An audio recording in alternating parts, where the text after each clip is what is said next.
សួស្តីប្រិយមិត្តទីគោរពអ្នកស្រឡាញ់ទាំងអស់គ្នាជួបគ្នាជាមួយអ្នកមានបាក់សៃតូចនៅក្នុងការសម្ដែងរៀងចំណងស្នេហ៍អធិកញ្ជ្រនៅក្នុងភាគ3ទាំងអស់គ្នាណាតាមភាគថ្មីរបស់យើងហ្នឹងគេក៏បានបង្ហាញអំពីលោកម្ចាស់ស៊ូហើយនិងតម្រាចម្ដេចរបស់លោកម្ចាស់ស៊ូហ្នឹងក្នុងគ្នានិយាយតជាមួយនឹងគ្រួសាររបស់តួស្រីនិយាយថាឪពុករបស់តួស្រីហ្នឹងនៅជាប្រុងប្រយ័ត្នចំពោះតួស្រីពេកហើយដែលធ្វើផែនការរបស់ពួកគេហ្នឹងរៀងឃ្លាតឆ្ងាយតិចហើយដូច្នេះឲ្យពួកគេតតែប្រយ័ត្នប្រយែងតិចទៅចឹងតែមានរៀងភ័យចំនួនតួស្រីយ៉ាងដែរហ្នឹងឯងការម្ដងទៅប្រាប់ឲ្យយើងហ្នឹងកំពុងតែដើរជះរៀងយ៉ាងសង្ហានៅក្នុងប៉ែកនេះហេចំណែកឯសរសៃស្រីនៅក្នុងប៉ែកនៅគ្នាស្រីហូរសារទៅប្រយ័ត្នឲ្យប្រុសស្អាតម្ដងហើយប្រុសសង្ហេម្ដងហើយកណ្ដោះគ្នានិយាយពីសាវតាទៅប្រយ័ត្នចឹងប៉ុន្តែទៅប្រយ័ត្ននៅខ្មើដូចដើមមានមើលមុខមាននិយាយរកណាគេទេចំណែកឯកញ្ញាសិននិងកញ្ញាឈៀននេះវិញក៏បានឃើញទៅប្រយ័ត្នដូចគ្នាពេលឃើញចាញ់យូដាម្ដងហ្នឹងកញ្ញាឈៀននឹងក៏បានកែបងស្រីកែបងស្រីណាលោកម្ចាស់យើងជន់ទៅទៀមស្រាវហើយកញ្ញាសិនហ្នឹងឃើញឲ្យក្រៀបដឹករៀបពីកញ្ញាសិនបើយើងហ្នឹងក៏ចូលដល់សួរទៅប្រុសយើងទៀតដែរលោកម្ចាស់មកកន្លែងហ្នឹងមានការងារដែរមែនពេលទូប្រុសបើយើងហ្នឹងធ្វើអត់លើធ្វើកោះថ្លាំងមួយកញ្ញាសិនណាធ្វើឲ្យកញ្ញាឈៀន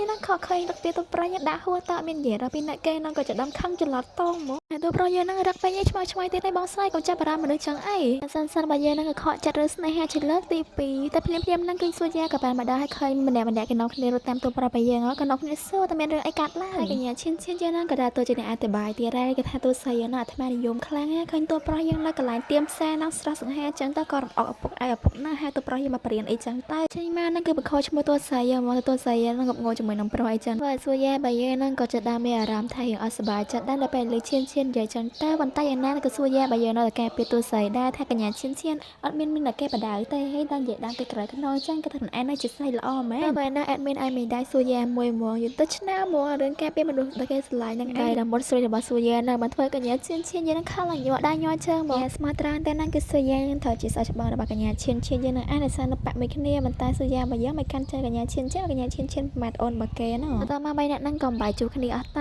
កាលម្ដាយយើងអើបើយើងវិញកំពុងតែអង្គុយចម្លងមេរៀនទៅប្រុសយើងមិនដាក់ពីណីឲ្យប៉ុន្តែមិនអង្គុយចម្លងមេរៀនធម្មតាទេអង្គុយគូររូបទៅប្រុសយើងហ្មងប៉ុន្តែមិនគូររូបទៅប្រុសយើងជាមនុស្សណែគូររូបទៅប្រុសយើងជាអណ្ដើកហើយអង្គុយហ្នឹងគឺអង្គុយជេរទៅប្រុសយើងទៀតជេរទៅប្រុសយើងថាចាញ់យកចង្រៃចាញ់យកអាក្រក់ចាញ់យកមានធម្មតាហើយក៏ដាក់ពីណីខ្ញុំធ្វើបាក់ខ្ញុំអញ្ចឹងទៅស្រីយើងដាក់មកចាស់ដៃហ្មងហើយក៏បាក់អាកដាស់រឹងចោលទៅតែភ្លាមហ្នឹងក៏មានដៃមនុស្សមករើទៅគឺសួរយ៉ាយើងហ្នឹងឯងនៅពេលដែលឃើញអាកដាស់ហ្នឹងគឺជាឈ្មោះចៅយើងបើយើងសួរយ៉ាយើងរៀងមានទឹកមាត់វិញហើយអញញ៉ាំវិញណាហើយពេលហ្នឹងទូស្រីយើងក៏ឃើញសួរយ៉ាហើយហ្នឹងក៏បានតាក់ជាមួយនឹងសួរយ៉ាបើយើងហើយសួរយ៉ាបើយើងហ្នឹងក៏បានសួរទូស្រីយើងថាតើចាយូបើហ្នឹងគ្រាន់តែជាគ្រូរបស់ទូស្រីយើងថ្មីហ្នឹងឯងទូស្រីយើងហ្នឹងគោរពចាយយើងអាក្រក់មើលមកទូស្រីយើងចុចអត់ចាញ់យូហ្នឹងមែនអត់បើយើងហ្នឹងក៏បានដៃដល់ពេលដែលសួរយ៉ាយើងសួរចឹងទៅទូស្រីយើងក៏បានឆ្លើយថាទូស្រីយើងមិនថែមិនចូលចិត្តចាយយើងទេគឺស្អប់ចាយយើងដល់ឆ្អឹងមុនសាចាយយើងស្អាតតែរូបទេតែចិត្តអាក្រក់ចិត្តខ្មៅទូស្រីទៅបាក់ទូស្រីយើងសពសារពើទូស្រីយើងក៏បជាចុកដៃចុករយខ្នងធ្វើឲ្យទូស្រីយើងពិបាកចិត្តខ្លាំងណាស់ពេលបានរៀនជាមួយនឹងចាញ់យើងហ្នឹងតែសួរយ៉ាហ្នឹងគេក៏យកចិត្តយកថ្លានទូស្រីយើងដែលជួយកោតទឹកថ្នាំឲ្យទូស្រីយើងប៉ុន្តែបានជួយទូស្រីយើងកាត់មេរៀនទេដំបងសន្យាជួយកាត់ប៉ុន្តែមិនជួយកាត់ណាទូស្រីយើងក៏ដែរទូស្រីថាសម្បីសួរយ៉ាហ្នឹងក៏ធ្វើឲ្យទូស្រីយើងដែរទូស្រីយើងហ្នឹងបជាអភ័ព្វខ្លាំងណាស់មានតែគេយកចិត្តទូស្រីយើងទេប៉ាត់មិនសួរយ៉ាចាញ់ទូស្រីទេប៉ុន្តែចង់ឲ្យទូស្រីយើងហ្នឹងខ្លាំងពូកែពួកចង់ឲ្យមានតែគេមើលងាយទូស្រីយើងទេសួរយ៉ាស្រឡាញ់ទូស្រីយើងហ្នឹងឯងបានចង់ទូស្រីយើងល្អហើយកាន់មកដល់ទូប្រុសយើងវិញដល់ពេលហ្នឹងគឺសោះនៅក្នុងប៉ាក់ហ្នឹងក៏បានឲ្យទូប្រុសយើងហ្នឹងមកស្នាក់នៅចិត្តកន្លែងទូស្រីស្នាក់នៅដែរដើម្បីងាយស្រួលទៅព្រានហើយលីលីនហ្នឹងក៏បានចេញមកឲ្យសួរទូប្រុសយើងថាជោគជ័យនៅណែចាយូបើយើងហ្នឹងក៏បានឆ្លើយតបទៅលីលីនតើញ៉ាំថារលូនល្អណាស់ហើយមិនរលូនយ៉ាងម៉េចបើថ្ងៃទៅវងធ្លាក់កូនស្រីគេនឹងឡើងធូនខហ្មងហើយការមកដល់ថាក៏ជ្រោះយើងវិញគឺអ្នកមីងរបស់ទូប្រុសហ្នឹងក៏បាននិយាយជាមួយនឹងអ្នកបម្រើហ្នឹងអំពីរឿងដែរមីងហ្នឹងទទួលបានសារពីទូប្រុសថាទទួលបាននៅភាពល្អប្រសើរហើយទៅជាមួយនឹងទូប្រុសយើងបានតែចិត្តទូស្រីយើងហើយមិនជួមិនឆាប់ទេនឹងអាចយកផ្លែឈើមងៀនមកវិញបានអ្នកបម្រើហ្នឹងក៏បានអរគុណអ្នកមីងដែលបានមើលថែតន្សាយហ្នឹងបានល្អអញ្ចឹងទៅអ្នកមីងក៏បា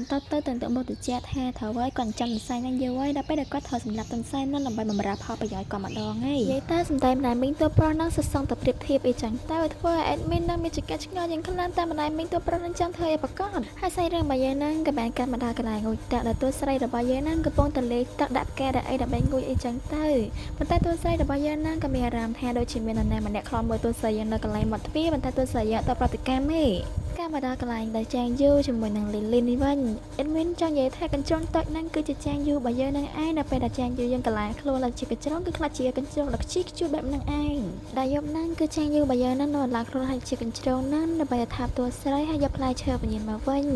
មកដល់ចំណុចនេះអ៊ីនមានបច្ចុប្បន្នតខ្លាំងមែនតើដែលភាគមុនអ៊ីនមានអត់បានបញ្ជាក់ថាតើតួប្រុសនិងតួស្រីថាគ្នាតែក្តីស្រឡាញ់ហើយនឹងស្រឡាញ់គ្នាទើបអាចយកផ្លែឈើបញ្ញាមកបានកាន់មកដល់តំបន់ព្រៃរិស័យដែលជាតំបន់ការពារតួស្រីឡើងកន្លែងហ្នឹងមានឈ្មោះថាតំបន់ជីងស៊ីតែតំបន់ជីងស៊ីហ្នឹងគឺកំពុងតែមានភេទករម្នាក់ដែលកំពុងតែចូលក្នុងតំបន់ហ្នឹងហើយក៏បាននិយាយថាបដិទិស្រីហ្នឹងពិតជាចំមែនស្លាប់បាត់ទៅហើយបង្កើតរបាំងហ្នឹងដើម្បីការពារកូនស្រីទៀតហើយការចូលក្នុងរបាំងហ្នឹងក៏ធ្វើឲ្យមានការភ្ញាក់ផ្អើលទៅដល់លោកម្ចាស់ឈីដែលជាអ្នករាងតំបន់ហ្នឹងនៅពេលបច្ចុប្បន្នហើយក៏ជាឪពុកតួស្រីយ៉ាងដែរភ្លាមហ្នឹងគឺសតទាំងអស់ហ្នឹងក៏បានចូលគ្នាមកប្រយុទ្ធជាមួយនឹងឃាតករហ្នឹងហើយនិយាយទៅគឺឃាតករហ្នឹងខ្លាំងមែនទែនហើយកាន់មកដល់ក្នុងប៉ាក់នេះវិញគឺឃើញក្រុមផ្សោតទាំងអស់ហ្នឹងនាំគ្នាបញ្ញាដើម្បីទៅតំបន់ជីងស៊ីនឹងឯងដើម្បីជួយគ្នាហើយកាន់មកដល់សួរយ៉ារបស់យើងនេះវិញនៅពេលដែលបានឃើញសិស្សមនីរត់បញ្ញាទៅណាចឹងទៅក៏បានសួរថាបញ្ញាទៅណាទាំងយប់ហ្នឹងហើយក៏មានសិស្សប្រុសម្នាក់បានប្រាប់សួរយ៉ាថានៅតំបន់ជីងស៊ីហ្នឹងដូចជាមានអ្នកបារម្ខានប្រហែលជាបិសាចឬក៏ពួកមិនល្អដូច្នេះហើយពួកគេនឹងត្រូវទៅការពារតំបន់ជីងស៊ីហ្នឹងដើម្បីកុំឲ្យពួកវានឹងចូលបានកាន់មកដល់កន្លែងប្រយុទ្ធនេះវិញគឺសិស្សរបស់ប្រយុទ្ធហ្នឹងក៏នាំគ្នារបួសរណេរណោពេញផ្លូវហ្នឹងឯងចំណែកលោកម្ចាស់ឈីហ្នឹងកំពុងតែប្រយុទ្ធជាមួយនឹងបរិបទរបស់មុខហ្នឹងយ៉ាងស័ក្តិស្រាំចឹងទៅចំណែកឯតួស្រីរបស់យើងហ្នឹងក៏ចាប់បានបើកការប្រយុទ្ធជាមួយនឹងឃាតករនៅមុខបន្ទប់ហ្នឹងឯងហើយក៏បានចោលកបិតស្នៀតហ្នឹងទៅរកឃាតករនៅកន្លែងទ្វារហ្នឹងឯងធ្វើឲ្យអាកបិតហ្នឹងក៏ហោះមករកតួស្រីយ៉ាងវិញឃាតករហ្នឹងក៏បានស្រែកហៅតួស្រីយ៉ាងថាថ្ងៃហ្នឹងជាថ្ងៃអវសានរបស់យើងហើយឈីយន់ប៉ែតួស្រីថាជាថ្ងៃអវសានរបស់លោកទេចាំទទួលទៅនៅលោកម្ចាស់ឈីនេះក៏គួតជាមួយនឹងឃាតករហ្នឹងមិនតាន់ដឹងឈ្នះចាញ់តែឃាតករហ្នឹងក៏បានធាក់លោកម្ចាស់ឈីហ្នឹងចំធ្វើលោកម្ចាស់ឈីហ្នឹងរត់ដួលចឹងទៅប៉ុន្តែក៏បានសួរយាយទៅពីក្រោយដល់ពេលដែលឃើញសមាអស់ចឹងទៅលោកម្ចាស់ឈីក៏នឹកឃើញថាតាមពិតឃាតករហ្នឹងគឺប្រឆោតពួកគេចេញមកទេគេចាស់សម្ដៅទៅលើយន្តប៉ែយើងទេលោកម្ចាស់ឈីក៏បញ្ញាទៅលើយន្តប៉ែរបស់យើងទៅឲ្យសួរយានឹងប្រកួតជាមួយនឹងឃាតករនឹងបន្តទៀតទៅចំណែកខ្លួននឹងទៅរកកូនស្រីសិនចំណែកកូនស្រីរបស់គាត់នឹងក៏មើលទៅប្រយុទ្ធជាមួយនឹងឃាតករម្នាក់ទៀតនៅក្នុងកន្លែងងុយទឹកនឹងឯងទោះស្រីនឹងរកតែផ្្លាត់ស្នៀតទេប៉ុន្តែពេលនឹងដែរនឹងគឺទោះស្រីផ្្លាត់ស្នៀតមែនគឺឃាតករនៅបានយកដារយកបញ្ជាក់ទោះស្រីប៉ុន្តែចាក់ចាប់ដារទោះស្រីទេមានដំណំថាឃាតករនឹងគឺចាប់ដល់ពេលកម្លាំងទោះស្រីគ្មានបំណងចោលសម្លាប់ទោះស្រីទេ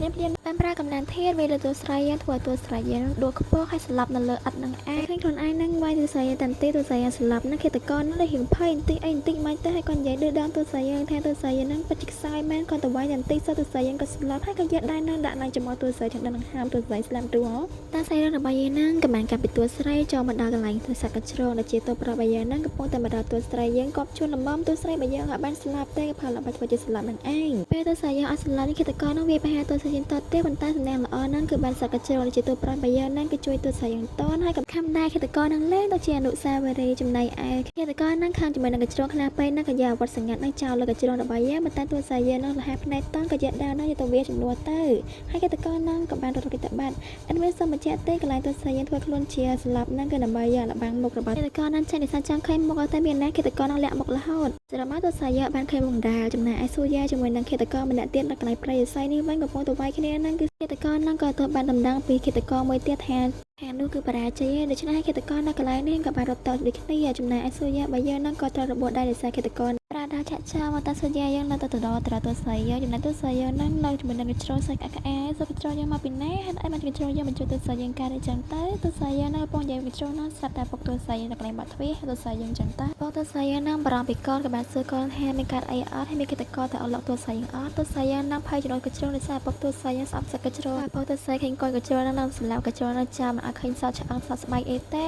សារលវរឿងភ័យដោយសារកញ្ជ្រោងហ្នឹងធ្វើទោះស្រីយើងឆ្លើយមកពុកអត់សូវបានល្អលក្ខណៈបែបតែឆ្លើយមករៀងដាច់អីចឹងធ្វើឲ្យពុកទោះស្រីយើងនឹងភ័យខ្លាំងមែនទែនទោះស្រីយើងរកកន្លែងលាក់កញ្ជ្រោងលាក់ឃើញហើយភ្លាមណាពុកទោះស្រីនឹងក៏ប្រាប់ឲ្យសុចបងហ៊ុនដែលជាសុចបងស្រីរបស់ទោះស្រីនឹងទៅបន្តមើលតែដោយសារគាត់ទោះជ្រៃខ្លាចគេតកតកំរាមកូនគាត់អីចឹងសុចបងហ៊ុននឹងក៏បានចោលទៅមើលមែននៅពេលដែលចោលមកដល់ក្នុងបន្ទប់នឹងឲ្យឃើញទោះស្រីយើងក៏ពណ៌ត្រាំទឹកម្នាក់ឯងនៅក្នុងអាងនឹងមិនឃើញគេទេចំណែកឯកូនកញ្ជ្រោងរបស់យើងនឹងក៏បាត់ស្មៅដែរមិនដឹងទៅដល់ណាទេចំណែកយន្តអារបស់យើងនឹងក៏បញ្ចុះសុចបងហ៊ុនណាឲ្យចេញទៅគ្មានគេក្រៅពីទោះស្រីយើងទេទោះស្រីយើងអត់អីដែរតែទោះបងហ៊ុនរបស់យើងនៅទៅដើរមើលចឹងទៅសារទុកចិត្តចំណែកកូនកញ្ជ្រោងតើយ៉ាងយូររបស់យើងនឹងគឺទោះស្រីយើងអង្គុយទៅទោះស្រីយើងនឹងឲ្យសំខាន់នឹងដាក់គ្នានៅក្រោមទឹកទៀតហើយយ៉ាងយូររបស់យើងនឹងគឺជាកូនកញ្ជ្រោងនឹងឯនៅពេលចឹងទៅឃើញអស់លេងហ្មងទៅហើយយើងតាមដាក់យ៉ាងយូរយ៉ាងខ្លាំងមិន និយាយទៅការឈ្មោះសុភាពបរោះគេច្រើនឆ្នាំនាំត្រឹមផ្លែសាមទ្រសាយើងអស់ហើយចំណែកទស្សយើងពេលតដឹងរឿងគេរៀងនៅធម្មតាជាមួយពេលដឹងរឿងនៅជំទាវមិនទេទស្សយើងណៃបងស្រីហ៊ុននៅពេលដែលបណ្ដាឃើញអីចឹងក៏សម្រាប់ចាត់ចេញទៅក្រៅចឹងទៅហើយក៏បាននាំបាក់ពួរដែលជាក្រុមគ្រួសារឈីនឹងទៅអស់ទៅហើយការមកដល់យន្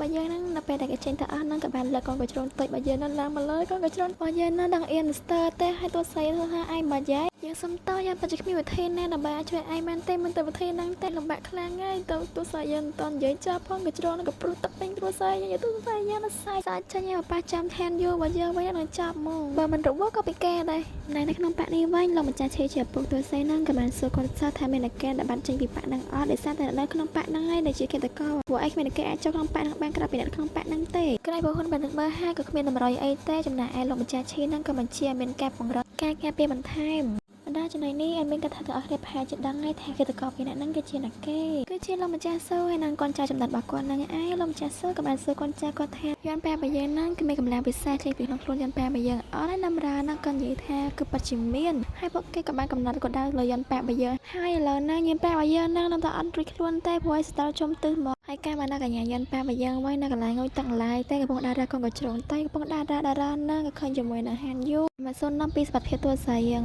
ងហើយពេលហ្នឹងក៏សួរយ៉ាងក៏បានបណ្ដាដែរដល់ពេលដែលពួកគេកំពុងតែនិយាយគ្នាហ្នឹងទូសាយបើយើងហ្នឹងក៏កន្លែងឃើញលបួនរកដៃសួរយ៉ាងក៏បានសួរយ៉ាងកាត់អីអត់សួរយ៉ាងថាមានអីតែក៏លបួនទិញទួយតើនិយាយទៅសួរយ៉ាងយើងហ្នឹងព្យាយាមលាក់បាំងពីទូស្រីយ៉ាងហ្នឹងឯងចំណាយយន់បើយើងហ្នឹងកំពុងតែនិយាយជាមួយនឹងសួរយ៉ាងតែប៉ុន្តែអារម្មណ៍ដែរដល់កិច្ចការទៀតនិយាយទៅយន់យើងនឹងឆ្ងល់ថាកិច្ចការនឹងជាណាកែប្រកាសហើយមិនចង់សាឡបងជាមួយនឹងយន់យើងចឹងណាតែសំណួរគ្មានចម្លើយការមកដល់សងនៅក្នុងប៉ាក់ហ្នឹងកំពុងដែរកិច្ចការមកដល់ដំណាក់របស់តួប្រយើងឯងនិយាយពីថាលបងធានយើងនឹងជាអ្នកដឹកនាំដោយសារលគេចង់សងឯម៉ែបើគេលើបងម៉ែបើគេនឹងគឺត្រូវរបួសដោយសារតួប្រយើងហើយជាលេងនឹងបដិសេធយ៉ាងណាក៏ដែរតួប្រយើងនឹងកេងមកតែក៏មករំខានតួប្រយើងអីតួប្រយើងខាងក៏គិនលុកធាននឹងនៅតែអត់ចិត្តក៏តបាក់ទ្វារនឹងនិយាយថាតន់ហោនៅផ្ទះបាញ់ចាំតបានខេមកតួប្រយើងផងលបងធាននឹងក៏ខ្ទាតចេញមកក្រៅដោយសារសោតួប្រយើងទៅនិយាយពេលហ្នឹងអាណត្តិលបងធាននឹងកម្មរហូតហ្មងចំណែកលេងយើងនឹងក៏បាននិយាយខាងក្រោយថានឹងឲ្យប្រាប់ឲ្យមិនជឿតួប្រយើងខាងមែនតែមិនឃើញតួប្រយើងហើយណាក្រុមសិននៅគ្នាចាក់ចែងតែដោយសារនៅគ្នាក៏ថាតួប្រយើងនឹងមិនជន់សង្ស័យតែម្ដងនៅបន្ទប់វិញគេក៏បានឃើញមានបរិមម្នាក់ដែលមានពណ៌ក្រហមប៉ាំងនៅក៏ជាគូស្វាកំពុងអង្គុយអៀ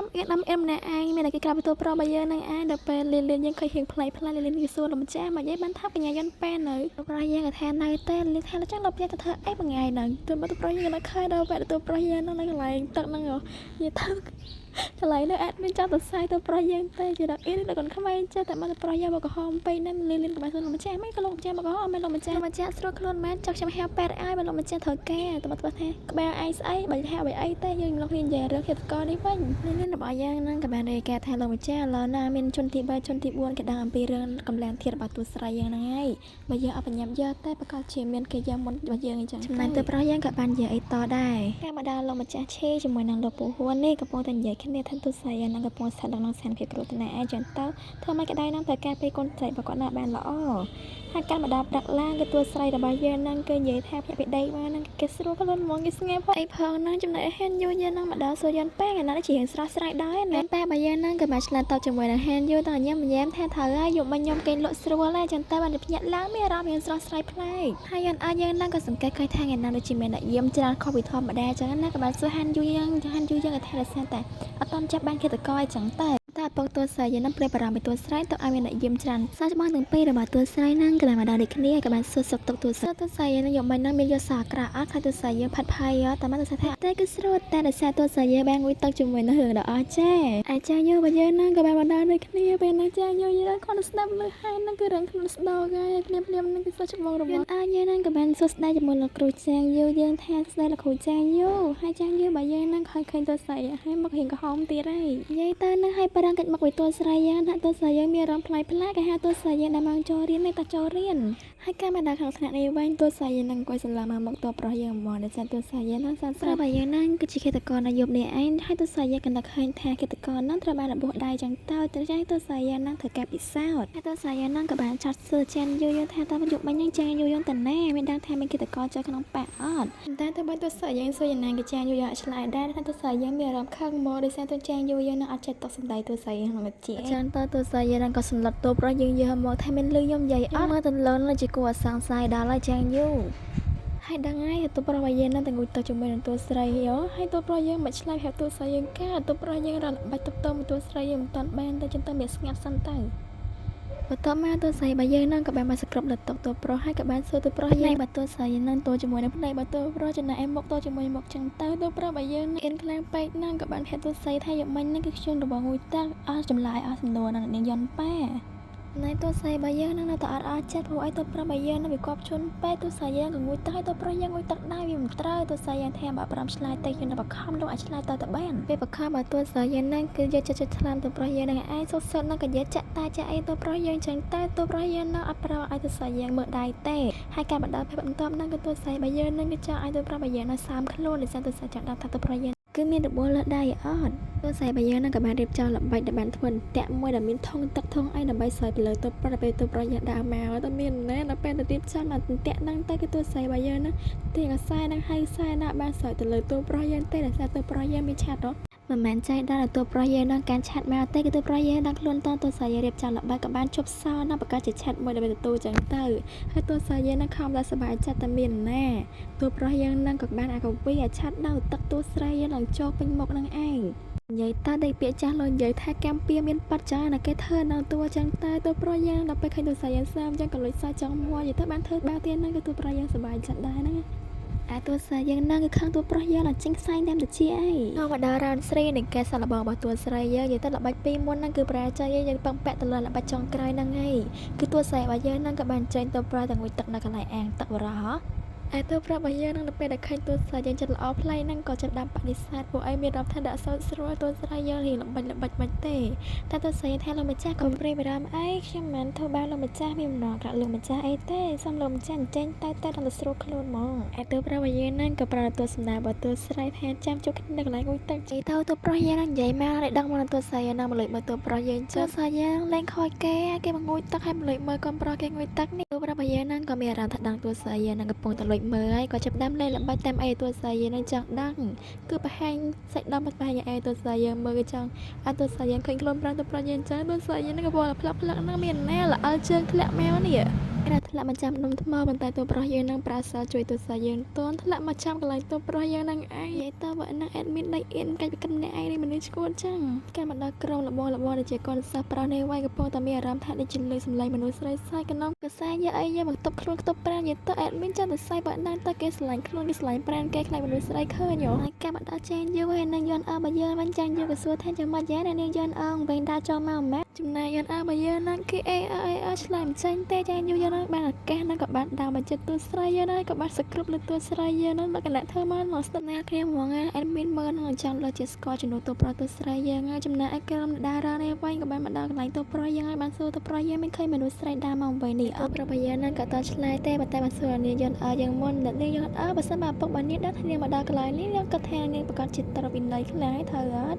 ់យន់អើក៏បានលើកដៃសាពះតួហើយតួស្រីរបស់យើងនឹងក៏បាននិយាយវ៉ាតួប្រុសយើងថាលោកគ្រូដ៏ល្អលោកគ្រូដ៏ស្រស់ស្អាតលោកគ្រូកំភែពួកគេអីបើលោកគ្រូប្រាប់ពួកគេប្រកាសជាប្រាប់ពុករបស់ខ្ញុំបក្រាថ្មរបស់ពុកមិនខានតួប្រុសរបស់យើងនឹងក៏បានជួយតួស្រីយើងមែនក៏ប្រាប់ឲ្យក្រុមមនុស្សទាំងអស់ហ្នឹងនៅខាងមុខតើចំណែកតួប្រុសរបស់យើងនឹងក៏បានចម្រាត់សួរតួស្រីយើងតើនាងសង្ស័យខ្ញុំជាឃាតករមែននាងមើលតើតួប្រុសយើងក៏បានដាក់អែលតួស្រីរបស់យើងមើលគឺប៉ាត់ជាមានស្នេហ៍មែនគឺមានសិទ្ធិផែនិយាយទៅអ្នកមើលហ្នឹងគឺឡើងសិទ្ធិដុំផ្នែកមីស្ទ័រទេហើយតួស្រីរបស់យើងនឹងក៏បានរត់តោងតួប្រុសយើងត្រង់តាមក្រៅចឹងតើដោយសារតួស្រីយើងខ្លាចខ្សឹកច្បោតួស្រីយើងឃើញហើយតួប្រុសរបស់យើងឃើញហើយក៏អស់សំណាច់ក៏សួរតួស្រីយើងថាតួស្រីយើងចេះខ្លាចដែរមែនហើយតួស្រីយើងថាញ៉ាំដែរខ្លាចទេគាត់តែញ៉ាំចង់មានរឿងតែនិយាយទៅហ្នឹងគឺមាត់ក្បាច់ចិត្តហ្មងលៀមហ្នឹងក៏បានលេបសម្លេងថាច្បាស់មកតួស្រីហ្នឹងកាន់មកដល់គីឯហើយតួស្រីយើងហ្នឹងក៏បានទិញតួប្រុសយើងហ្នឹងចង់មកដល់បន្ទប់មួយហើយក៏បានពួនជាមួយនឹងតួប្រុសយើងតួប្រុសថាខ្ញុំត្រូវពួនដែរខ្ញុំបានខុសតែនាងទេអ្នកខុស